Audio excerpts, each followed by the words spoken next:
be glorified. ప్రభు నామం మహింపరచబడును గాక. అందరికి వందనాలండి. అందరికి వందనాలు. I thank the Lord for the opportunity once again to share the word this evening. ఈ సాయంకాలమున ప్రభు వాక్యాన్ని పంచుకోవటానికి ఇచ్చిన అవకాశాన్ని బట్టి కృతజ్ఞతలు. I understand that you have a special meeting like this when somebody from outside comes. నాకు అర్థమైంది ఏంటంటే ఎవరైనా బయట నుంచి వచ్చినప్పుడు మీకు ప్రత్యేక కూడిక ఇలాగుంటుందని. So I appreciate and thank the elders for arranging this extra meeting. ఈ మరి ప్రత్యేకమైన కూడికను ఏర్పాటు చేసిన పెద్దలకు మరి అభినందనలు తెలియజేస్తూ కృతజ్ఞతలు తెలియజేస్తున్నాను. Sometimes things which are given extra may go over our head.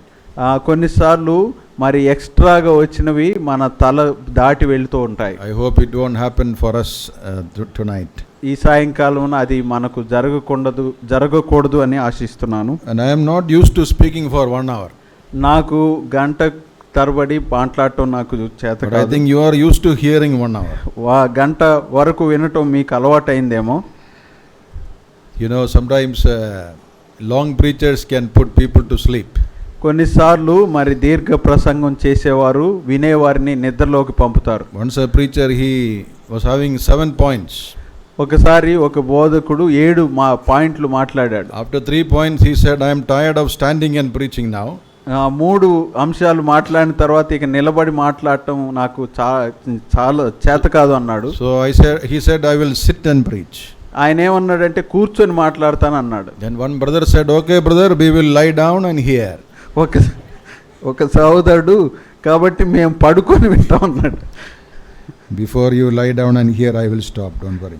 మీరు పడుకొని వినే స్థితిలోకి వెళ్ళకముందే నేను ఆపేస్తాను. Isaiah chapter 8 we were looking this morning. ఈ ఉదయకాలమున యెషయా గ్రంథం 8వ అధ్యాయాన్ని చూసాం. And we saw how Isaiah is receiving a personal instruction from the Lord. ప్రభు నుంచి వ్యక్తిగత సందేశాన్ని ఎలాగూ యెషయా పొందుకున్నాడో చూసాం. And we saw how he reacted or he decided to do something about it. దాని గురించి అతడు ఎలాగూ స్పందించాడో ఏదో ఒకటి ఎలాగూ చేయాలని తీర్మానించుకున్నాడో చూసాం. The first message he received was in chapter 8 verse number 11. 8వ అధ్యాయం 11వ వచనంలో అతడు మొదటి వర్తమానాన్ని పొందుకున్నాడు. The Lord had to tell him not to walk in the way of this people. ప్రభువు అతనితో ఈ జనుల మార్గమున నడవవద్దు అన్నాడు. And we said the people referred to are the people of God. ఇక్కడ ఈ జనులు అంటే వారు దేవుని ప్రజలు అని అనుకున్నాం. And they had multiple problems. వారికి అనేక సమస్యలు ఉన్నాయి. They were not living according to the law of the Lord. దేవుని ధర్మశాస్త్రానుసారంగా జీవించటం లేదు వారు. God is calling them as a sinful nation. వారు పాపిష్టి జనము అని దేవుడు వారిని పిలుస్తున్నాడు. Their lips only were moving and their hearts were far away. వారి పెదవులు కదులుతున్నాయి కానీ హృదయాలు దూరంగా ఉన్నాయి. They had rebelled against God. దేవునికి వ్యతిరేకంగా తిరుగుబాటు చేశారు. And we saw even their leaders had problems. వారి నాయకులకు కూడా సమస్య ఉన్నట్లుగా చూశాం. And Isaiah was told not to walk in their ways. యెషయా వారి మార్గములో నడవొద్దు అని చెప్పబడ్డాడు. He had to be different. అతడు ప్రత్యేకంగా ఉండాలి. And he decided to be different. అతడు విభిన్నంగా ఉండాలని నిర్ణయించుకున్నాడు. Not only he, but he and his wife and children also. అతని మాత్రమే కాదు కానీ అతని భార్య పిల్లలు కూడా కలిసి. This evening I want to focus upon the second message that Isaiah received. ఈ సాయంకాలమున యెషయా పొందుకున్న ఆ రెండవ వర్తమానాన్ని మీకు వినిపించాలని కోరుతున్నాను. Look at verse number 12 and 13. 12-13 వచనాలు చూడండి. ఈ ప్రజలు బందుకట్టు అని చెప్పునదంతయు బందుకట్టు అనుకొనకుడి, వారు భయపడుదానికి భయపడకుడి, దాని వలన దిగులు పడకుడి. సైన్యములకు అధిపతియగు యెహోవాయే పరిశుద్ధుడు అనుకొనుడి, మీరు భయపడవలసిన వాడు ఆయనే, ఆయన కోసరమే దిగులు పడవలను, అప్పుడు ఆయన మీకు పరిశుద్ధ స్థలముగా నుండును. May the Lord bless the reading and the meditation of his word. ప్రభువు చదవబడిన వాక్య భాగాన్ని తన ధ్యానాన్ని మన కొరకు దీవించునుగాక. The first message was, Isaiah, don't walk in the way of these people. మొదటి వర్తమానము యెషయా ఈ జనుల మార్గములో నడవద్దు అనేది. Secondly, if you summarize verses 12 and 13, రెండవది చూచినట్లయితే 12-13 వచనాలు సంక్షిప్తంగా చూస్తే one word that is repeated is fear God only. ఒక మాట పదే పదే చెప్పబడింది, అదేంటంటే దేవునికి మాత్రమే భయపడుము. Don't fear what the people are fearing. ప్రజలు దేని కొరకు భయపడుతున్నారు దాని గురించి నీవు భయపడవద్దు. Verse 13 says, let God be your fear. 13వ వచనంలో యెహోవా కొరకే భయపడుము అంటున్నాడు. All right, so the title we want to give is the fear of God. కాబట్టి దీని పేరు దేవుని ఎడల భయము కలిగి ఉండుట. Isaiah is told, you don't be fearful of the people. యెషయాకి ఏం చెప్తున్నాడంటే ప్రజలను గురించి నీవు భయపడవద్దు. See, when you don't walk in the way of the people, ఈ జనుల మార్గములో నీవు నడవనట్లయితే what will happen? ఏం జరుగుతుంది? They may threaten you.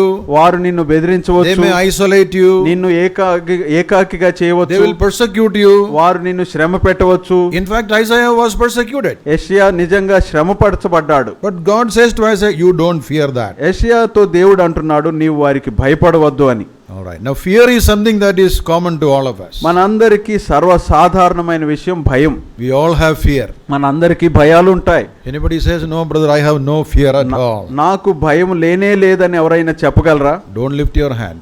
ఎవరు చేతులు ఎత్తలేరు కదా. Last year when corona was sweeping the globe, especially in India, భారతదేశంలో ప్రపంచవ్యాప్తంగా పోయిన సంవత్సరం కరోనా మరి ఉద్రిక్తంగా ఉంటుండగా every day we are hearing somebody dying. ప్రతిరోజు ఎవరో ఒకరు చనిపోతున్నట్లుగా వింటున్నాం. Somebody close to us, మనకు దగ్గరైన వారు, somebody related to us, మనకు బంధువులైన వారు, somebody not old, young.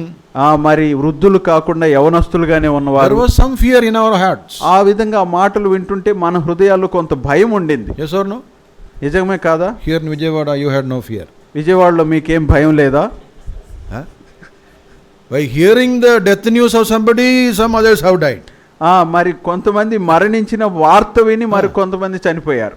That also happens. అది కూడా జరిగింది కదా. Out of fear many people died. భయము చేత అనేక మంది చనిపోయారు. Out of sickness some died out of fear also. కొంతమంది రోగం చేత చనిపోయారు, కొంతమంది భయము చేత చనిపోయారు. Originally fear came in the Garden of Eden. మరి మొదటిగా చూస్తే ఆ ఏదెను తోటలో భయం వచ్చింది. If you read Genesis chapter 3, ఆదికాండం 3వ అధ్యాయాన్ని చదివితే there we read Adam and Eve committed sin. ఆదాము హవ్వలు పాపం చేసినట్లుగా చదువుతున్నాం. And they ran and hid themselves. వారు పరుగెత్తి తమను తాము దాచుకున్నారు. In the evening God came and called Adam, where are you? సాయంకాలమున ప్రభువు వచ్చి ఆదాము ఎక్కడున్నావు అని అడిగాడు. And you know what Adam said? ఆదాము ఏమన్నాడో తెలుసా? I heard your voice, నీ స్వరం విన్నాను, but I was afraid. అయితే నేను నీకు భయపడుచున్నాను. That's the first time fear is mentioned in the Bible. బైబిల్లో మొదటిసారిగా భయము అనే మాట అక్కడ ప్రస్తావించబడింది. How fear came? భయం ఎలాగొచ్చింది? Because of sin.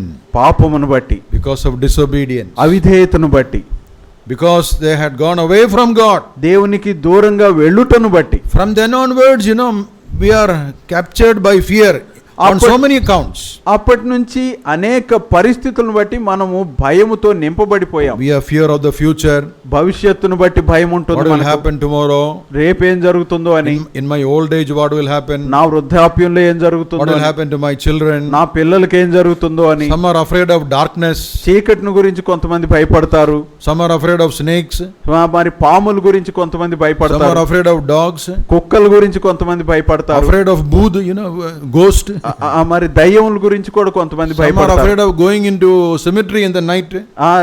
రాత్రి కాలంలో మరి సమాధుల తోటకు వెళ్ళడానికి కొంతమంది భయపడతారు. So many kinds of fears. అలాంటి రకరకాల భయాలు ఉన్నాయి. But the fear that God is telling to Isaiah is the fear of God. ఇక్కడ యెషయాతో దేవుడు చెప్తున్న భయం ఏంటిదంటే దేవునికి భయపడే భయం. The word fear that we can use here or can be understood is not a terror's fear but a reverential fear. ఇక్కడ ఈ భయమును మనం ఏమని చెప్పుకొనవచ్చు అంటే భయకంపితులను చేసే భయం కాదు, కానీ గౌరవంతో ఆయన పట్ల ఘనత చూపించే భయం. We fear God not because he is a terrorist. ఆయన ఉగ్రవాది అయినందు చేత మనం భయపడటంలా దేవునికి. If a terrorist comes also we are afraid. ఉగ్రవాది వస్తే మనం భయపడతాం. But here it is a reverential fear out of love. కానీ ఇక్కడ చూపించేది ప్రేమతో కూడి అక్కడ గౌరవంతో చూపించే ప్రేమ. We thought this word is only in the Old Testament. పాత నిబంధనలో ఈ మాట మనం ఉన్నది అనుకుంటున్నాం. But it is there also in the New Testament. అయితే నూతన నిబంధనలో కూడా ఈ మాట ఉన్నది. Fear of God is a subject that is running through the Bible. Bible అంతట్లో దేవుని భయము అనే అంశము ఉన్నది. Look at Hebrews chapter 12. Hebrew పత్రిక 12వ అధ్యాయాన్ని చూడండి. And verse number 28. 28వ వచనాన్ని చూడండి. Hebrews 12:28. హెబ్రీ పత్రిక 12వ అధ్యాయం 28వ వచనం. ఆ కృప కలిగి వినయ భయభక్తులతో దేవునికి ప్రీతికరమైన సేవ చేయుదము, ఏలయనగా మన దేవుడు దహించు అగ్ని అయి ఉన్నాడు. Okay. Serve God acceptably with reverence and godly fear. ఆ కృప కలిగి వినయ భయభక్తులతో దేవునికి ప్రీతికరమైన సేవ చేయుట. Did you see that word? Reverential godly fear. ఇక్కడ చూడండి, వినయ భయభక్తులతో అంటున్నాడు. You see, that can be exemplified by the way, in the olden days especially, when children are in their house, the parents come, usually they had a sort of reverence, or they will get up like children getting up before teachers. ఇలా దీన్ని ఎలాగ అర్థం చేసుకోవచ్చు అంటే, ఇంతకుముందు దినాల్లో పిల్లలు ఉపాధ్యాయులు వచ్చినా తల్లిదండ్రులు వచ్చినా ఎంతో భయంతో లేచి నిలబడుతూ వాళ్ళకి గౌరవం ఇచ్చేవారు. Olden days, not now. ఇప్పుడు కాదు, ఇంతకుముందు. Nowadays children will sit there, daddy came, mummy came, nobody bothered. ఇప్పుడు they sit continue there. ఇప్పుడు ఎలాగుందంటే, తల్లి వచ్చినా తండ్రి వచ్చినా పిల్లలకి ఏమి పట్టింపు. At the most they might say hi dad. ఏమి చెప్తారంటే హాయ్ అని చెప్పవచ్చు. But in the olden days it was not like that. కానీ ఇంతకు ముందు అలా కాదు. Out of love and reverence we used to get up. ప్రేమను బట్టి గౌరవాన్ని బట్టి మనం లేచేవారం. So it is a fear that comes out of our love and respect for that person.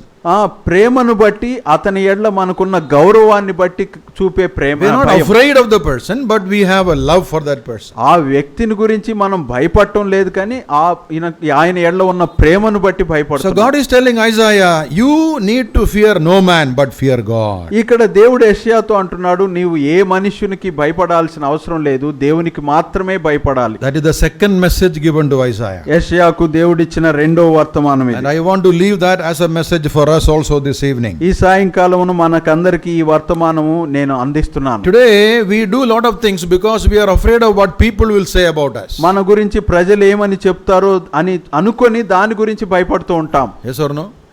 కాదా? If I don't go to church, what he will think about me? సంఘానికి వెళ్ళకపోతే అతడు నన్ను గురించి ఏమనుకుంటాడు? What the elder will think? పెద్ద ఏమనుకుంటాడు? What my neighbor will think? నా పొరుగువారు ఏమనుకుంటారు? So we are more conscious of what the people think about us than what God will think about us. కాబట్టి మనం మన గురించి ప్రజలు ఏమనుకుంటారు అనే దానికి ఎక్కువ ప్రాధాన్యత ఇస్తాం దేవుని గురించి కంటే. So we need to be more God conscious and be in the fear of God than in the fear of man. కాబట్టి మనం ఎక్కువగా దేవునికి విధేయత చూపిస్తూ మనుషుల కంటే ఆయనకు ఎక్కువగా భయపడాలి. If we have the fear of God, మనకు దేవుని భయం ఉన్నట్లయితే, some areas where the fear of God is to be seen. మరి మన దేవుని భయము అక్కడక్కడ కొన్ని పరిస్థితుల మధ్య కనపడాలి. I want to look at some areas where or the avenues of the fear of God. దేవుని భయము కనపడాల్సిన సందర్భాలను మీకు తెలియచేస్తాను. Or how can I know that somebody has the fear of God? దేవునికి భయపడుతున్నాడు ఇతడు అని అతని గురించి ఎలాగూ తెలుసుకోవచ్చు? Look at a couple of verses now to begin with. Psalm 5. కొన్ని వచనాలు చూద్దాం. మొదటగా 5వ కీర్తన చూద్దాం. Verse number 7. 7వ వచనాన్ని చూడండి. Psalm 5 verse number 7. 5వ కీర్తన 7వ వచనాన్ని చూద్దాం.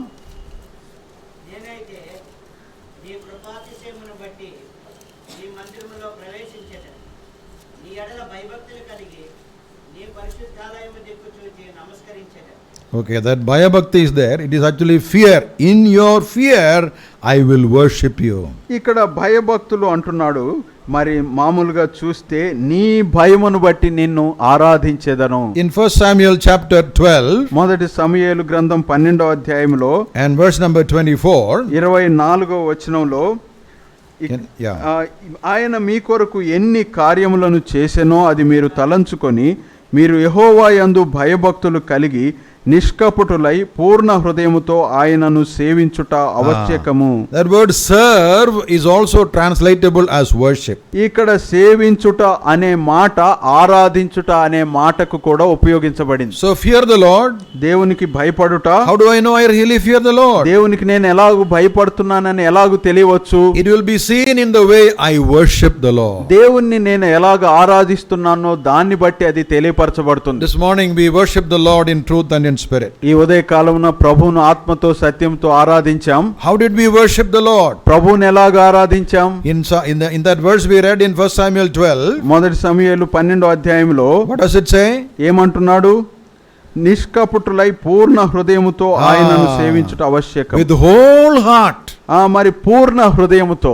Underline that word there, whole heart. ఈ మాటను అండర్లైన్ చేసుకోండి. If I really fear the Lord, నేను ప్రభువుకు నిజంగా భయపడితే my worship will not be a lip service. నా ఆరాధన పెదవులు మాత్రమే చెందినది It కాదు. will come from the depth of my heart. నా హృదయపు లోతుల్లో నుంచి వస్తుంది. Now, but if we analyze a lot of our worship services, అయితే మన ఆరాధన కూడికలను విశ్లేషించినట్లయితే our problem is that we are more lip conscious than God conscious. మన సమస్య ఏంటంటే మన పెదవుల నుంచి ఎలాగూ మాటలు వస్తున్నాయి అనే దాని మీద ఎక్కువ దృష్టి పెడతాం దేవుని కంటే. How many verses we are able to quote?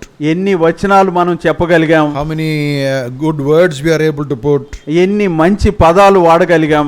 Good grammar is there or not? ఎంత మంచి వ్యాకరణం ఉందా We లేదా? are more conscious about the words than conscious of the presence of God. దేవుని సన్నిధి కంటే కూడా మరి ఏ మాటలు అనే దాని మీదే దృష్టి పెడుతున్నాం. Worship is not only just thanking God for what he has done for us. మన కొరకు ఆయన ఏమి చేశాడో దాని గురించి కృతజ్ఞత తెలియచేయటం మాత్రమే కాదు. That's only one side of the worship. అది ఆరాధనకు ఒక భాగం మాత్రమే. Worship is really worthship. That means we recognize the weight of the one who gave his life for us. ఆరాధన అంటే నిజముగా ఆయన ఎంత విలువైన వాడో, ఆయన ఎంత విలువ చెల్లించాడో అనే దాన్ని మనం గుర్తించుట. When we realize that, దాన్ని గుర్తించినప్పుడు as we read in Psalm 9 verse 1, 9:1 కీర్తనలో చూసినట్లయితే Psalm 9 verse 1, కీర్తన 9 మొదటి వచనం, నా పూర్ణ హృదయముతో నేను యెహోవాను స్తుతించెదను. I will worship the Lord or praise the Lord with my whole heart. నా పూర్ణ హృదయముతో నేను యెహోవాను స్తుతించెదను, ఆరాధించెదను అంటున్నాడు. That's an evidence of the fear of God. దేవుని భయమునకు ఇది ఒక రుజువు. You know, in the book of Isaiah we already read, God said, these people honor me with their lips only. యెషయా గ్రంథంలో దేవుడు చెప్తున్నాడు, వీరు పెదవులతో మాత్రమే నన్ను ఘనపరుస్తున్నారు. Their heart is far away. అయితే వారి హృదయం నాకు దూరంగా ఉన్నది. That may be applicable to some of us. మనలో కొంతమందికి కూడా ఇది అన్వయించవచ్చు. While we are worshiping, మనం ఆరాధిస్తుంటాం. many other thoughts may be going through our mind. మన ఆలోచనలు ఎక్కడెక్కడికో వెళ్తుండవచ్చు. While we are singing, మనం పాడుతుండగా we may not be doing it wholeheartedly. మన పూర్ణ హృదయంతో చేస్తూ ఉండకపోవచ్చు. Many of the words that we sing, we don't even mean them. మనం పాడే పాటల్లోని పదాలు నిజంగా అర్థవంతంగా పాడం. Billy Graham once said, Billy Graham గారు ఒకసారి అన్నాడు, believers tell lies. విశ్వాసులు అబద్ధాలు చెప్తారు. చెప్తారా? Hello, here you don't. Upper room believers don't tell lies, brother. Upper room లోని విశ్వాసులు అబద్ధాలే చెప్పరు అంటారా? One brother said, we tell some holy lies, brother. ఒక సహోదరుడు మేము పరిశుద్ధమైన అబద్ధాలు చెప్తాం అన్నారు. So is there a holy lie and unholy lie? పరిశుద్ధమైన అబద్ధం, అపరిశుద్ధమైన అబద్ధాలు ఉంటాయా? What lies believers tell, you know? మరి విశ్వాసులు చెప్పే అబద్ధాలు ఎలాంటివి? While singing songs. పాటలు పాడుతుండగా. We don't mean many of the songs we sing. మనం పాడే పాటలు నిజంగా అర్థవంతంగా ఉండవు. In English there's a song which is called I Surrender All. నేను పూర్తిగా సమర్పించుకుంటున్నాను అనే పాట ఉంది కదా ఇంగ్లీష్ లో. Do we really mean that? Did we do that? We are singing. ఆ పాట పాడుతుంటుండగా అది నిజంగా నీ జీవిత హృదయంతో చేస్తున్నావా? Really we cannot sing it from the depth of our heart. మన హృదయపు లోతుల్లో నుంచి ఆ పాట పాడలేము. While we are singing, we are looking here and there. మనం ఆ పాట పాడుతుంటుండగా అటు ఇటు చూస్తూ ఉంటాం. While we are worshiping, ఆరాధన చేస్తూ ఉండగా, or while we are listening to the word, లేదా దేవుని వాక్యం వింటుండగా we are looking here and there. ఇటు అటు చూస్తూ ఉంటాం. We are not fully concentrating. మన ఏకాగ్రత అనేది ఉండట్లేదు. It doesn't come from the depth of our heart. మన హృదయపు లోతుల్లో నుంచి అది రావటం లేదు. Now if that doesn't happen, అది జరగకపోతే in Jeremiah chapter 48, యెర్మీయా గ్రంథము 48వ అధ్యాయంలో verse number 10, 10వ వచనంలో we read the curse upon those who do the Lord's work deceitfully. మోసకరంగా ప్రభు పని చేసే వారి మీద వచ్చే శాపాన్ని మనం చూస్తున్నాం. Jeremiah 48 verse 10 says, "Cursed is he who does the work of the Lord half-heartedly." యెహోవా కార్యమును అశ్రద్ధగా చేయువాడు శాపగ్రస్తుడగునుగా కానీ యెర్మీయా గ్రంథం 48:10లో ఉన్నది. Anything that we do for the Lord, ప్రభు కొరకు మనం ఏం చేసినా, not only our ministry, మన పరిచర్య మాత్రమే our కాదు, singing, మన పాటలు, our worship, మన ఆరాధన, our meditation, మన ధ్యానం, all that we do, అవన్నీ మనం it చేస్తుండగా must come from the depth of our heart. అవి మన హృదయపు అంతరంగాల్లో నుంచి రావాలి. You see, we study about the offering of Cain and Abel. కయ్యూను హేబేలు అర్పించిన అర్పణ గురించి చదువుతూ ఉంటాం. I am not taking time to read the passage, we know it well. మనకందరికి తెలుసు కాబట్టి అది చదవటం లేదు. Cain offered a sacrifice. కయ్యూను ఒక అర్పణ అర్పించాడు. Abel also offered a sacrifice. హేబేలు కూడా అర్పణ అర్పించాడు. God accepted only Abel. అయితే హేబేలును మాత్రమే దేవుడు అంగీకరించాడు. Why? ఎందుకు? Many people say God accepted Abel because he shed blood. అనేక మంది చెప్పేది ఏంటంటే హేబేలు రక్తం చిందించాడు కాబట్టి దేవుడు అంగీకరించాడు. Without shedding of blood there is no remission of sin. ఎందుకంటే రక్తము చిందింపబడకుండా పాపములు తీసివేయట అసాధ్యం. That is correct. అది మంచిదే. But is that the only reason? అయితే అది ఒక్కటే కారణమా? Is that the first reason? అది మొదటి కారణమా? If you look at Hebrews 11:4, Hebrew పత్రిక 11వ అధ్యాయం 4వ వచనం చూస్తే there it says, by faith Abel offered a more excellent sacrifice. విశ్వాసమును బట్టి హేబేలు కయ్యూను కంటే శ్రేష్టమైన బలి దేవునికి అర్పించాడు. That means he meant what he was offering. It came from the depth of his heart. అనగా అతడు ఏమి చేస్తున్నాడో అది అర్థవంతంగా తన హృదయాంతరంగాల్లో నుంచి చేస్తున్నాడు. For Cain it was a regular routine habit. అయితే కయ్యూనుకు అది అలవాటు ప్రకారం చేసే పని. For Abel it was something from the depth of his heart. అయితే హేబేలుకు అది తన హృదయాంతరంగాల్లో నుంచి వచ్చింది. So that tells me that what you offer is secondary, but how you offer is more important. కాబట్టి దీని గురించి మనం అర్థం చేసుకునేది ఏంటంటే నీవు అర్పించేదానికన్నా ఎలా అర్పిస్తున్నావు అనేది ప్రాముఖ్యం. So just to show you that example in Genesis chapter 4, ఆదికాండం 4వ అధ్యాయంలో ఆ ఉదాహరణ మనం చూస్తే what do we read there? అక్కడ ఏం చదువుతున్నాం? Verse number 4, 4వ అధ్యాయం 4వ వచనంలో హేబేలు కూడా తన మందలో తొలిచూలున పుట్టిన వాటిలో క్రొవ్విన వాటిని కొన్ని తెచ్చెను. యెహోవా హేబేలును అతని అర్పణను లక్ష్యపెట్టెను. look at that verse, last part. అక్కడ చూడండి చివరి భాగం. God had respect unto Abel and his offering. యెహోవా హేబేలును అతని అర్పణను లక్ష్యపెట్టెను. Abel is more important, offering is second. అర్పణ కంటే హేబేలు ప్రాముఖ్యమైన వాడు. You understand what I am trying to say? నేనేం చెప్తున్నానో అర్థమవుతుందా? See, it is if the only offering was important, it is enough to say the Lord had respect unto Abel's offering. అర్పణ మాత్రమే ప్రాముఖ్యమైతే యెహోవా హేబేలు తెచ్చిన అర్పణను లక్ష్యపెట్టెను అంటే సరిపోయేది. But it says Abel had respect unto Abel and his offering. కానీ అక్కడ యెహోవా హేబేలును అతని అర్పణను లక్ష్యపెట్టెను అంటున్నాడు. Same thing is true about Cain also. ఇక్కడ కయ్యూను గురించి కూడా ఒక మాట చెప్పాడు. Verse 5. 5వ వచనం, కయ్యూనును అతని అర్పణను ఆయన లక్ష్యపెట్టలేదు.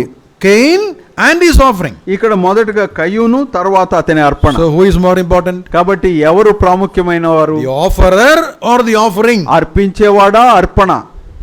చెప్పండి.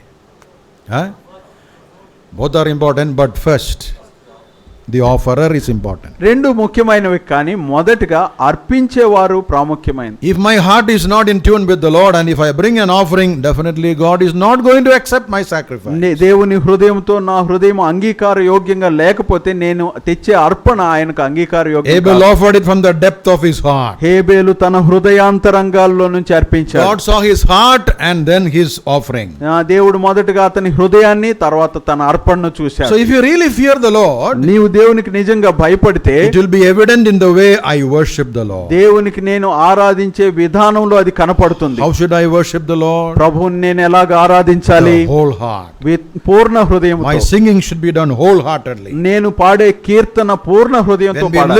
Listen wholeheartedly. నేను విన్నప్పుడు పూర్ణ హృదయంతో వినాలి. When we do ministry, do wholeheartedly. నేను చేసే పరిచర్య పూర్ణ హృదయంతో చేయాలి. You will remember in the book of Revelation chapter 3, ప్రకటన గ్రంథం 3వ అధ్యాయంలో చూస్తే చూస్తే there is a church called as a Laodicean church. Laodicea సంఘం అనేది ఉన్నది అక్కడ. What is their problem? వారికి ఉన్న సమస్య ఏంటిది? They are neither cold nor hot. వారు వెచ్చగానైనా చల్లగానైనా Lukewarm church. వారు నులివెచ్చగా ఉన్నారు. And the Lord says, I cannot use you, I will spit you out of my mouth. ప్రభు ఏమంటున్నాడంటే మిమ్మల్ని నేను ఉపయోగించుకోలేను, నా నోటి నుండి ఉమ్మివేస్తాను మిమ్మల్ని. And the Lord says, I wish either you are cold or be hot. ప్రభు ఏమంటున్నాడంటే మీరు వెచ్చగానైనా ఉండండి, చల్లగానైనా ఉండండి. Don't be lukewarm in between. మరి వాటి మధ్యలో నులివెచ్చగా ఉండవద్దు. And the conclusion I want to give is, if you are singing, sing well, otherwise don't sing. కాబట్టి నేను చెప్పేది ఏంటంటే కీర్తన పాడుతుంటే బాగా పాడండి, లేకపోతే మౌనంగా ఉండండి. You are doing the work, do it well, otherwise don't do. పని చేస్తున్నట్లయితే బాగా చేయండి, లేకపోతే చేయవద్దు. You know, anything that we do as far as spiritual things are concerned, ఆత్మీయ సంగతుల్లో ఏ పని చేసినా let's do it from the depth of our heart. మన హృదయాంతరంగాల్లో నుంచి దాన్ని చేద్దాం. That is sign number 1 of our fear of the Lord. దేవునికి భయపడే లక్షణంలో మొదటిది ఇది. Secondly, రెండవదిగా please come to Ecclesiastes chapter 12. ప్రసంగి గ్రంథము 12వ అధ్యాయానికి రండి. Verse number 13. 13వ వచనానికి వద్దాం. Here are the words of the wise man. ఇక్కడ మరి ఆ జ్ఞానుని యొక్క మాటలు ఉన్నాయి. Solomon's words. సొలొమోను యొక్క మాటలు. Ecclesiastes chapter 12 verse number 13. ప్రసంగి 12వ అధ్యాయం 13వ వచనం. ఇదంతయు వినిన తర్వాత తేలిన ఫలితార్థమిదే, దేవుని యందు భయభక్తులు కలిగి ఉండి ఆయన కట్టడలను అనుసరించి నడుచుచుండవలెను, మానవ కోటికి ఇదియే విధి. This is the whole duty of man. ఈ మానవ కోటికి ఇదియే విధి. What is that?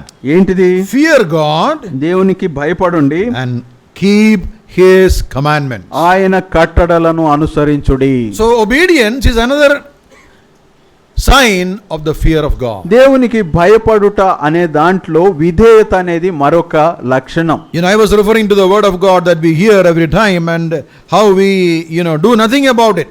మనం ప్రతిసారి దేవుని వాక్యం విని దాని గురించి ఏమీ చేయకుండా ఎలాగుంటున్నామో చెప్పాను. That is not a sign of the fear of God. అది దేవునికి భయపడుట కాదు. If you look at the life of Noah, Noah జీవితాన్ని చూస్తే he had the fear of God. అతనికి దేవుని భయం ఉండింది. In the book of Hebrews 11 verse 7, Hebrew పత్రిక 11వ అధ్యాయం 7వ వచనంలో చూస్తే we are told that he made the ark having moved with fear.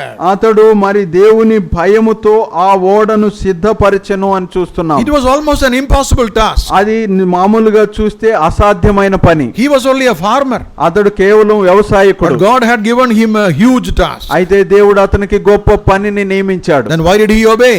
మరి ఎలాగు విధేయత చూపించాడు? Exactly as God had told him, he obeyed. ఎలాగు విధేయత చూపించమన్నాడు అలాగే విధేయత చూపించాడు. He was moved with godly fear. అతడు దేవుని యందు భయభక్తులు కలిగిన వాడు. Many times the word of God may not seem very reasonable to us according to our logic. మన హేతువును బట్టి చూస్తే దేవుని వాక్యము అంతగా సరిపోయినదిగా ఉండకపోవచ్చు అనేక సార్లు. But we are called to obey. అయితే మనం విధేయత చూపించాలని పిలువబడ్డాం. One of the best examples I can think of is Abraham in the Old Testament. పాత నిబంధనలో అబ్రహాము వృత్తాంతము మనకు ఒక మంచి మాదిరిగా కనపడుతుంది. We know the story well. I am not going to the verses. అది మనకు బాగా తెలుసు కాబట్టి ఆ వచనాల్లోకి వెళ్ళటం లేదు. In chapter 22, 22వ అధ్యాయంలో God told him to take his son and go to Mount Moriah. దేవుడు అతని కుమారుణ్ణి వెంటబెట్టుకొని మోరియా పర్వతమునకు వెళ్ళమన్నాడు. 3 days journey. 3 దినాల ప్రయాణం. On the way, ఆ మార్గంలో he told his servants, you please wait here. అతని సేవకులతో మీరు ఇక్కడ ఉండండి అన్నాడు. We will worship and come back. మేము ఆరాధించి తిరిగి వస్తామన్నాడు. After some time, the son asked, Isaac asked, you said worship, but where is the lamb? ఆ తర్వాత తన కుమారుడైన ఇస్సాకు నువ్వు ఆరాధించాలన్నావు కదా, ఇక్కడ మరి పశువేది అన్నాడు. Abraham says, God will provide. Abraham ఏమన్నాడు? దేవుడే ఇచ్చును అన్నాడు. They reached there. They reached there. వారు అక్కడికి వెళ్ళారు. Abraham made the altar. Abraham ఆ బలిపీఠాన్ని సిద్ధపరిచాడు. Put the wood in order. ఆ చెక్కలను క్రమంగా పేర్చాడు. Tied his son and made him to lie down. తన కుమారుణ్ణి కట్టి పడుకోబెట్టాడు. He lifted up his sword or knife. తన కత్తిని ఎత్తాడు. It is all dramatically described. అది చాలా మరి నాటకీయంగా వర్ణించబడింది. He lifted up his hand, it says. అతని కత్తిని పట్టుకొని చేతిని ఎత్తాడు అని రాయబడింది. At the nick of that time the angel appeared. ఆ క్షణంలోనే దేవుని దూత కనపడ్డాడు. And you know what the angel says? దేవుని దూత ఏమన్నాడు? Please don't do any harm to the child. I know you really fear God. ఆ బాలునికి ఎలాంటి హాని చేయవద్దు, నాకు ఇప్పుడు అర్థమైంది నీవు దేవునికి భయపడువాడు అని అన్నాడు. I was wondering why the angel did not come 1 minute, after. నాకు ఆశ్చర్యం కలిగించేది ఏంటంటే ఒక్క నిమిషం తర్వాత దూత ఎందుకు రాలేదు అని. If you came after 1 minute, ఒక నిమిషం తర్వాత వస్తే అంత అయిపోయేది కదా. see, what is the perfect timing of God? దేవుని యొక్క ఆ సరి అయిన సమయం. God knows that he is going to obey and you want to be proved. దేవుడు అతడు భయపడతాడు, విధేయత చూపిస్తాడని దేవునికి తెలుసు, కానీ దాన్ని రుజువుపరచాలనుకున్నాడు. In Genesis 12, God says, go to a place I will show you. ఆదికాండం 12వ అధ్యాయంలో నేను నీకు చూపించబో స్థలమునకు వెళ్ళుము అన్నాడు. If somebody asks you to go somewhere, నీవు ఎక్కడికైనా వెళ్ళాలని ఎవరైనా నీకు చెప్తే first question you will ask is where. నీవు వేసే మొదటి ప్రశ్న ఎక్కడికి అని. Give address. దానికి చిరునామా చెప్పు. Give phone number. దానికి ఫోన్ నంబర్ చెప్పు అంటావు. Or give location. ఎక్కడికి వెళ్ళాలో స్థలం చెప్పు అంటావు. We have 101 questions to ask. మరి 101 క్వశ్చన్లు వేస్తాం. By the time all the answers are given, you will say, sorry, I am not going there. ఆ ప్రశ్నలన్నిటికీ జవాబులు ఇచ్చిన మీదట ఇక నేను వెళ్ళను అంటాం. అబ్రహాం అయితే God told you go, he just went. ఆ దేవుడు అతన్ని వెళ్ళమన్నాడు, వెళ్ళాడు. I'm just imagining, on the way his neighbors are asking. మరి ఊహించండి, అతను వెళ్తూ ఉంటుండగా అతని పొరుగువారు, where are you going? ఎక్కడికి వెళ్తున్నావు అని అడిగారు. Tata, where are you going? తాత ఎక్కడికి వెళ్తున్నారు? Oh, I don't know. నాకే తెలీదు.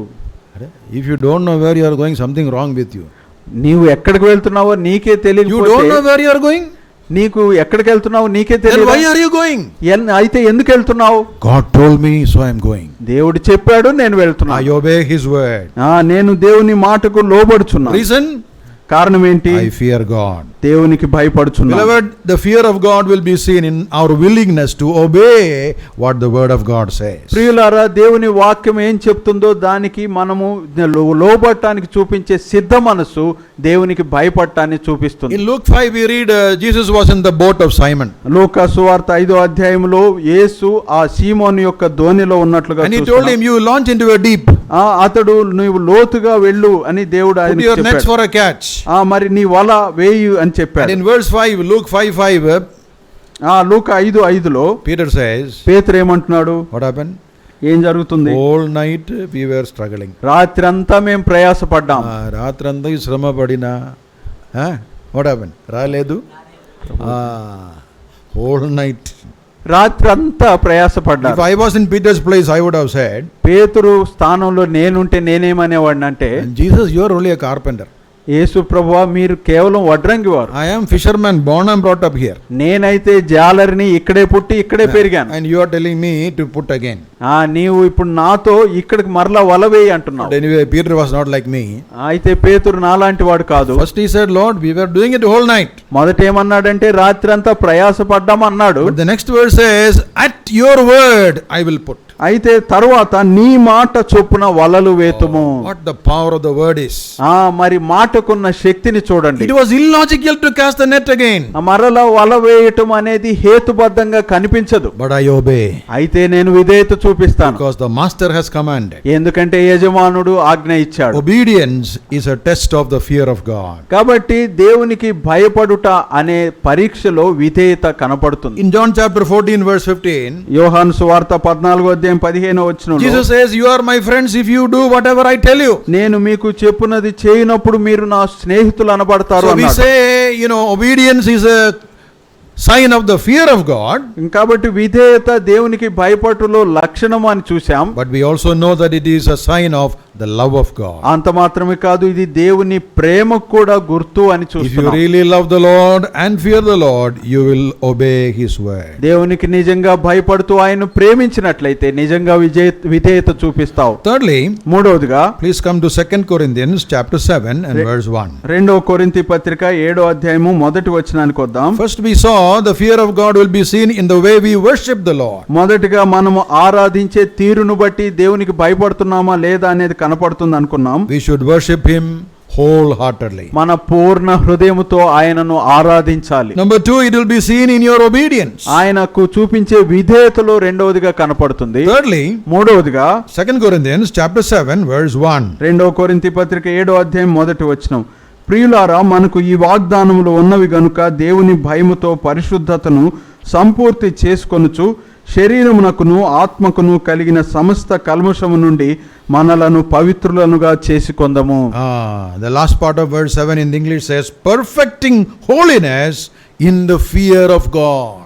ఇంగ్లీష్ భాషలో చూస్తే భయముతో పరిశుద్ధతను సంపూర్తి చేసుకొనుచు. In other words, if I really fear the Lord, ఇంకొక మాటలో నిజంగా నేను దేవునికి భయపడితే what will I do? నేనేం చేస్తాను? I will run away from sin. నేను పాపం నుంచి పారిపోతాను. I will try to live a holy life. నేను పరిశుద్ధ జీవితం జీవించడానికి ప్రయత్నం I చేస్తాను. am not saying we will not fall into sin. పాపంలో పడిపోము అని నేను చెప్పటం లేదు. But the scripture says we are perfecting holiness. కానీ లేఖనం ఏం చెప్తుందంటే పరిశుద్ధతను సంపూర్తి చేసుకొనుచు. It is a lifelong process. ఇది జీవితాంతం జరిగే ప్రక్రియ. And so if I live in sin and I continue in sin, నేను పాపంలో ఉండి పాపంలోనే జీవిస్తూ ఉంటే it definitely shows that I have no fear of God. అది తప్పకుండా ఖచ్చితంగా నాకు దేవుని భయం లేదు అనే So మాటను the సూచిస్తుంది. third evidence of the fear of God is a person living a holy life. కాబట్టి దేవునికి భయపడుతున్నాడు అనే దానికి మూడవ రుజువు అతడు పరిశుద్ధతను కలిగి ఉంటాడు. Couple of examples we can look at. కొన్ని ఉదాహరణలు మనం చూడవచ్చు.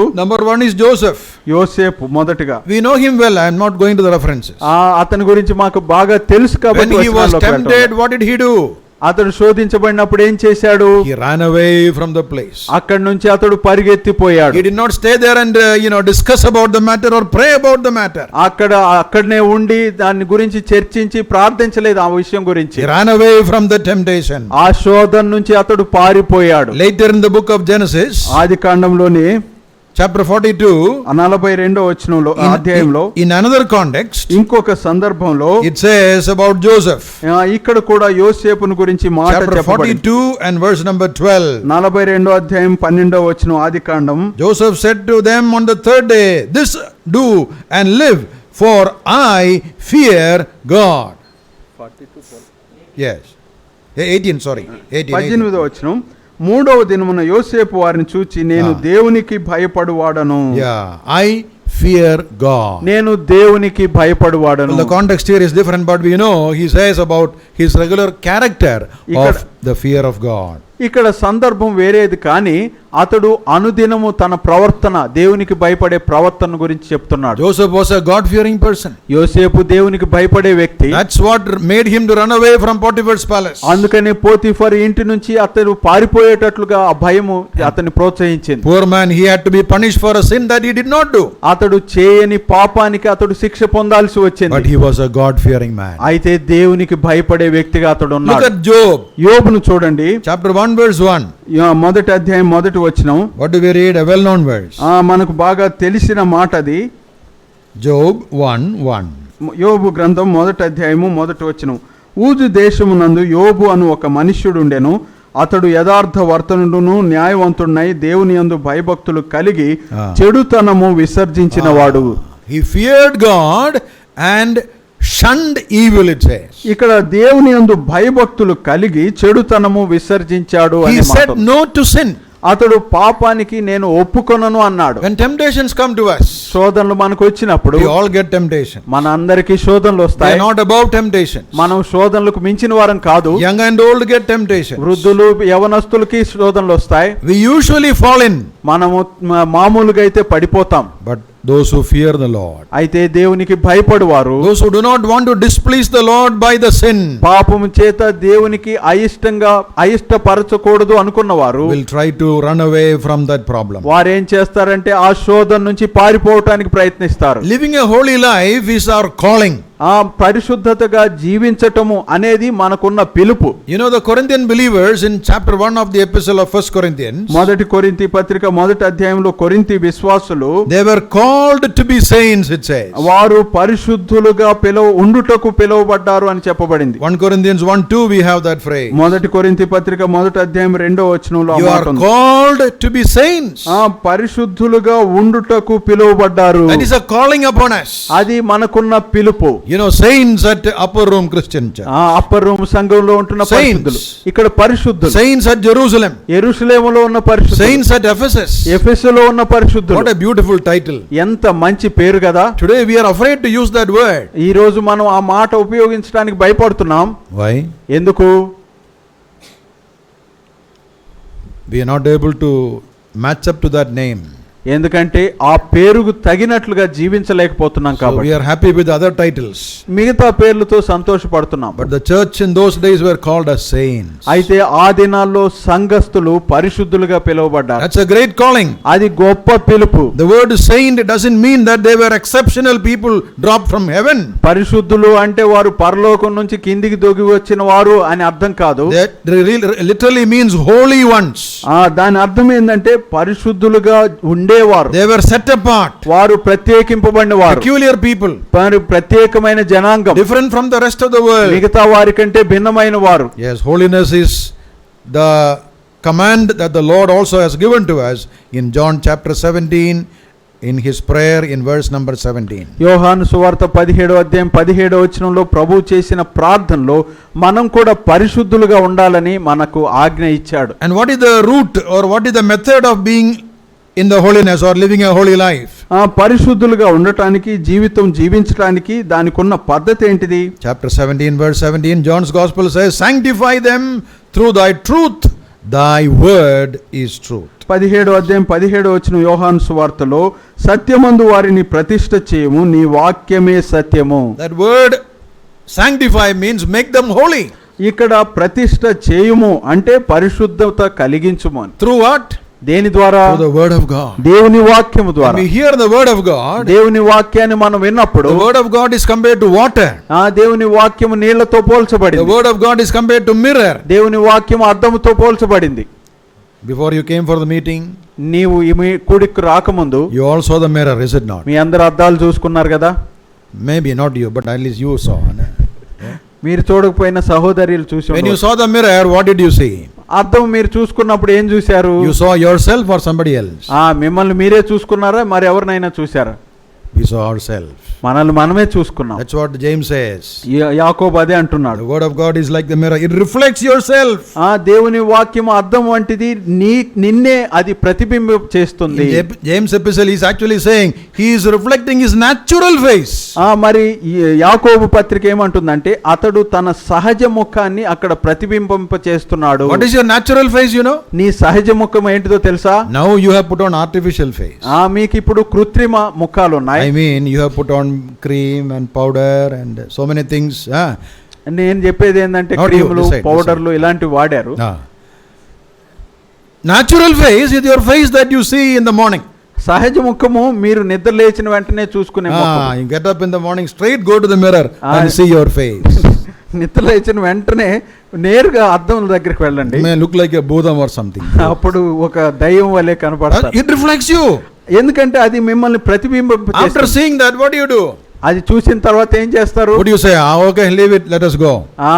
సర్లేనియండి అని అలాగే వెళ్తారు. No, you take the water and cleanse yourself. ఏం చేస్తారంటే నీళ్లు తీసుకొని ముఖాన్ని కడుక్కుంటారు. We apply the word of God is compared to water. దేవుని వాక్యము నీళ్లతో పోల్చబడింది కాబట్టి వాక్యాన్ని అన్వయింపజేసుకుంటారు. That's what I was mentioning in the morning. You know, when you know what is our condition, it is natural for us to wash and cleanse us. ఉదయకాలాన్ని నేను చెప్పిన విధంగా మన సహజ పరిస్థితి తెలిస్తే మనం ఏం చేస్తామంటే మనల్ని మనమే శుద్ధి చేసుకుంటాం. Sanctification, పరిశుద్ధత, is a sign of the fear of God. ఇది దేవునికి భయపడుటలో ఒక సూచన. As we go further, ఇంకా ముందుకు వెళ్తే let me just mention a few of them quickly and then I will close. నేను కొన్ని ఇంకా త్వరగా చెప్పి ముగిస్తాను. If you come to the book of Nehemiah, Nehemiah గ్రంథానికి వస్తే, come to chapter 5, 5వ అధ్యాయానికి రండి. verse number 15.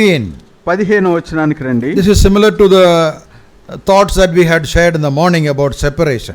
ప్రత్యేకత గురించి ఉదయకాలం చెప్పిన ఆ మాటలకు ఇది సరిపోయినది. But look at that verse 15, chapter 5. 5వ అధ్యాయం 15వ వచనం చూడండి.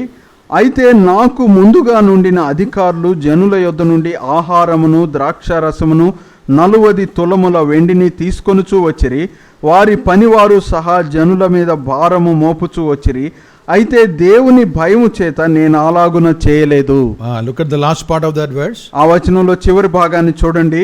I did not do as they did because of the fear of God. దేవుని భయము చేత వారు చేసినట్లు నేను చేయలేదు. This morning I was sharing that we are different and separated. ఉదయకాలను మనము భిన్నమైన వారము ప్రత్యేకించబడిన వారం అని చెప్పాను. We are called to a different standard of life. మనము ప్రత్యేకమైన జీవితానికి పిలువబడ్డామని And చెప్పాను. here Nehemiah says, all others before me they did like that. Nehemiah ఏమంటున్నాడంటే నా ముందున్న వారంతా ఇలాగేలాగు చేశారు, But I didn't do that. అయితే నేను అలాగూ చేయలేదు.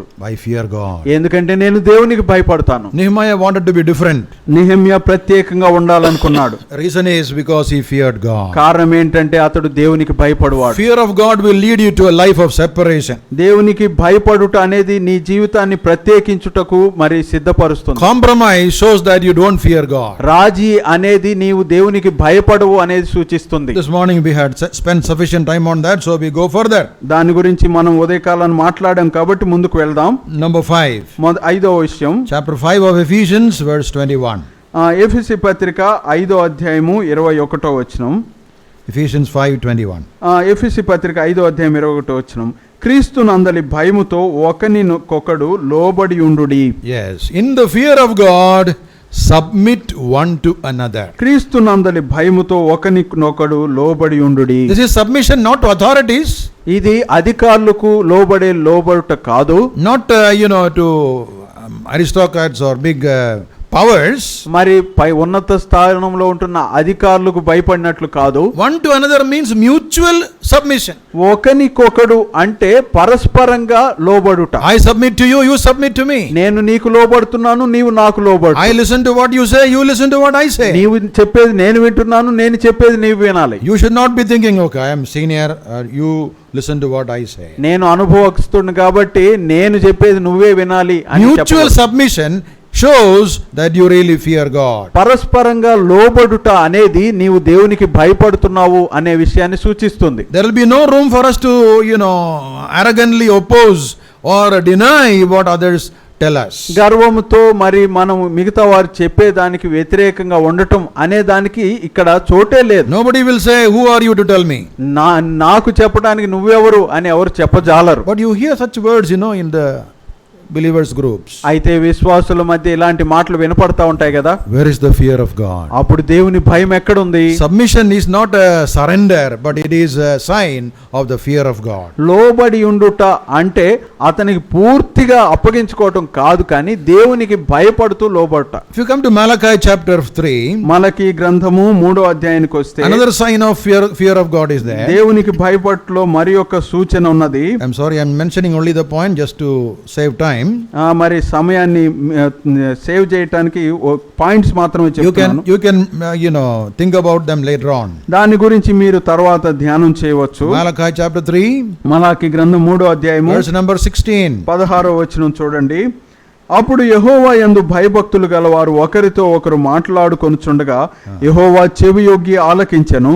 మరియు యెహోవా యందు భయభక్తులు కలిగి ఆయన నామమును స్మరించుచూ ఉండు వారికి జ్ఞాపకార్థముగా ఒక గ్రంథము ఆయన సముఖమునందు వ్రాయబడెను. Yes, those who feared one to another, they spoke to each other.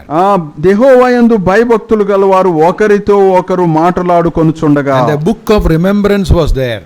అక్కడ మరి జ్ఞాపకార్థ గ్రంథం ఉన్నది. That means what you are speaking is recorded.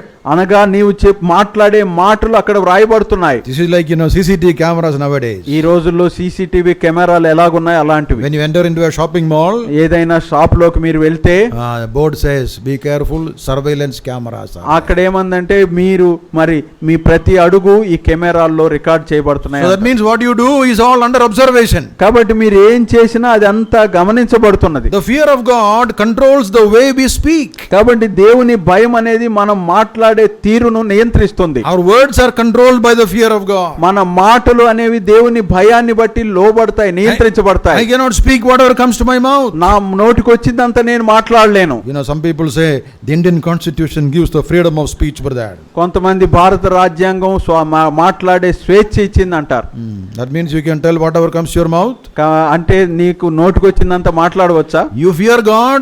నీవు దేవునికి భయపడుతున్నావు. Our words are controlled. అప్పుడు నీ మాటలు నియంత్రణలో ఉండాలి. You know, in Calvary, two thieves were crucified along with Jesus. మనకు తెలుసు కదా, యేసుతో పాటు ఇద్దరు దొంగలు కల్వరిలో సిలువ వేయబడ్డారు. In Luke 23, లూకా సువార్త 23వ అధ్యాయంలో both the thieves were railing at Jesus Christ. ఇద్దరు దొంగలు కూడా ప్రభువును అపహాస్యం చేస్తున్నారు. But suddenly one thief became silent. అయితే మరి అకస్మాత్తుగా ఒక దొంగ నిశ్శబ్దం అయిపోయాడు. And you know what he says? అతను ఏం చెప్పాడో చూడండి. Look at the verse number 40. 40వ వచనాన్ని చూడండి. అయితే రెండో వాడు వానిని గద్దించి, నీవు అదే శిక్షా విధిలో ఉన్నావు గనుక దేవునికి భయపడవా? Don't you fear God? నీవు దేవునికి భయపడవా? Why are you speaking like this? ఎందుకు ఇలా మాట్లాడుతున్నావు? Even a thief on the cross, ఒక దొంగ, శిలువలో ఉన్న దొంగ కూడా, he is telling, if I fear God, control your words. నేను దేవునికి భయపడితే నా మాటలు నియంత్రణలో ఉండాలి. So beloved, the fear of God is also seen in our speech. కాబట్టి ప్రియులారా, మన మాటల్లో కూడా దేవుని భయం కనపడుతుంది. Thank you, brother. At least now you put it on. I was wondering why we are sweating out today. Anyway, we are about to finish. Thank you. So we saw worship. కాబట్టి ఆరాధనను చూసాం, we saw obedience, విధేయతను చూసాం, we saw sanctification, పరిశుద్ధతను చూసాం, separation, ప్రత్యేకతను చూసాం, submission, లోబడుటను చూసాం. now we saw speech. ఇప్పుడు మాటను చూసాం. How many you got? ఎన్ని చూసాం? 6 only. 6. One more we should give, then only 7 becomes good number. ఇంకోటి చెప్తే సంపూర్ణమైన సంఖ్య 7 అవుతుంది. Come to Colossians chapter 3 please. కొలస్సీ పత్రిక 3వ అధ్యాయానికి రండి. Verse number 22. 22వ వచనాన్ని చూడండి. దాసులారా, మనుష్యులను సంతోష పెట్టువారైనట్టు కంటికి కనబడవలెనని కాక ప్రభువునకు భయపడుచు శుద్ధాంతకరణ గలవారై శరీరమును బట్టి మీ యజమానులైన వారికి అన్ని విషయములలో విధేయులై ఉండుడి. This is about the service of the servants. ఇక్కడ మరి దాసులు యజమానులకు చేసే సేవను గురించి మాట్లాడుతున్నారు. And Apostle Paul says, when you serve, don't be worried about people, but fear God and do your work. అపోస్తలుడైన పౌలు, మీరు సేవించేటప్పుడు, సేవ చేసేటప్పుడు మనుషుల గురించి కాదు కానీ దేవుని గురించి భయపడి సేవ చేయండి అంటున్నాడు. In every work that we do, మనం చేసే ప్రతి పనిలో, at home, outside or in the office, ఇంటిలో, బయట, కార్యాలయంలో, whether they are looking at you or not, నీ వైపు వారు చూస్తున్నా చూడకపోయినా, whether camera is there or not, camera ఉన్నా లేకపోయినా, I do my work faithfully. నేను నమ్మకంగా నా పని చేస్తాను. I come on time. నేను సమయానికి వస్తాను. I do my work from the bottom of my heart. నా హృదయాంతరంగంలో నుంచి నా పని నేను చేస్తాను. Because I fear God. ఎందుకంటే నేను దేవునికి భయపడుతున్నాను. I'm not fearing of the boss. నేను యజమానికి భయపడటం లేదు. I'm not fearing of the supervisor. నా పైన ఉన్న పర్యవేక్షకునికి భయపడటం లేదు. I fear God. నేను దేవునికి భయపడుతున్నాను. So the fear of God should be seen not only in the church or in our personal life, even in the workplace. సంఘంలో మరి వ్యక్తిగత జీవితంలో మాత్రమే కాదు, మనం పని చేసే చోట కూడా దేవుని భయం కనపడాలి. So there are so many areas where the fear of God can be seen. దేవుని భయము ఇంకా అనేక సందర్భాల్లో ఉంటున్నది. And you see, this is something that should characterize our daily life. మన అనుదిన జీవితంలో ఈ విధంగా మనం ఉండాలి. It is not something that we put on once in a blue moon. ఎప్పుడో ఒకసారి దేవునికి భయపడటం కాదు. In the book of Acts chapter 9, అపోస్తలుల కార్యములు 9వ అధ్యాయంలో verse 31, 31వ వచనంలో, in the early church how did they walk? ఆదిమ సంఘంలో వారు ఎలాగూ ప్రవర్తించారు? Acts chapter 9 verse 31. అపోస్తలుల కార్యములు 9:31. కావున యూదయ, గలిలయ, సమరయ దేశములంతటా సంఘము క్షేమాభివృద్ధి నొందుచు సమాధానము కలిగి ఉండెను, మరియు ప్రభువునందు భయమును పరిశుద్ధాత్మ ఆదరణయు కలిగి నడుచుకొనుచు విస్తరించుచుండెను. They were walking in the fear of God. వారు దేవుని భయములో నడుచుచున్నారు.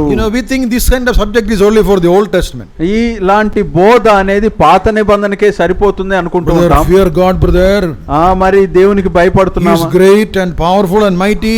ఆయన గొప్పవాడు, భయంకరుడు, శక్తివంతుడు. That is in the Old Testament, brother. అది పాత నిబంధనలో సహోదరుడా. In the New Testament. అయితే మనం నూతన నిబంధనలో ఉన్నాం. Period of grace. మనకి ఇప్పుడు కృప. In grace everything goes, కృపలో అన్ని చెల్లుబాటు అవుతాయి. God will close one eye and shut the other. దేవుడు ఒక కన్ను మూసుకొని ఒక కన్నుతోనే చూస్తాడు. In Hebrews 11:28 we saw our God is a consuming fire. Hebrew పత్రిక 11:28లో మన దేవుడు దహించు అగ్ని అయి ఉన్నాడు. For a long time I thought that verse was in the Old Testament. నేను చాలా దినాలు ఆ వచనం పాత నిబంధనలో ఉందా అనుకున్నాను. That is in the New Testament. అయితే నూతన నిబంధనలో ఉంది, our God is a consuming fire. మన దేవుడు దహించు అగ్ని అయి ఉన్నాడు. So don't take God for granted. కాబట్టి దేవుణ్ణి మీ ఇష్టం వచ్చినట్లుగా ఉపయోగించవద్దు. Don't simply say, okay, no problem, he is loving God, Father, sab chalta hai.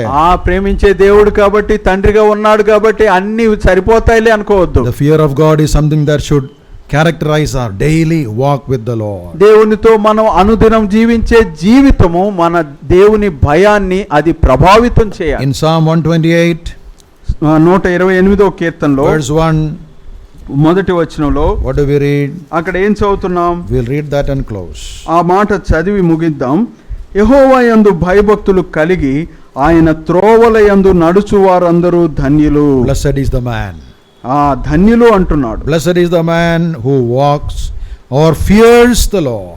భయభక్తులు కలిగి ఆయన త్రోవల యందు నడుచు వారు ధన్యులు. That's a blessed experience. ఇది మరి ఆశీర్వాదకరమైన అనుభవం. To live in the fear of God. దేవుని భయములో జీవించుట అనేది. May the Lord help each one of us.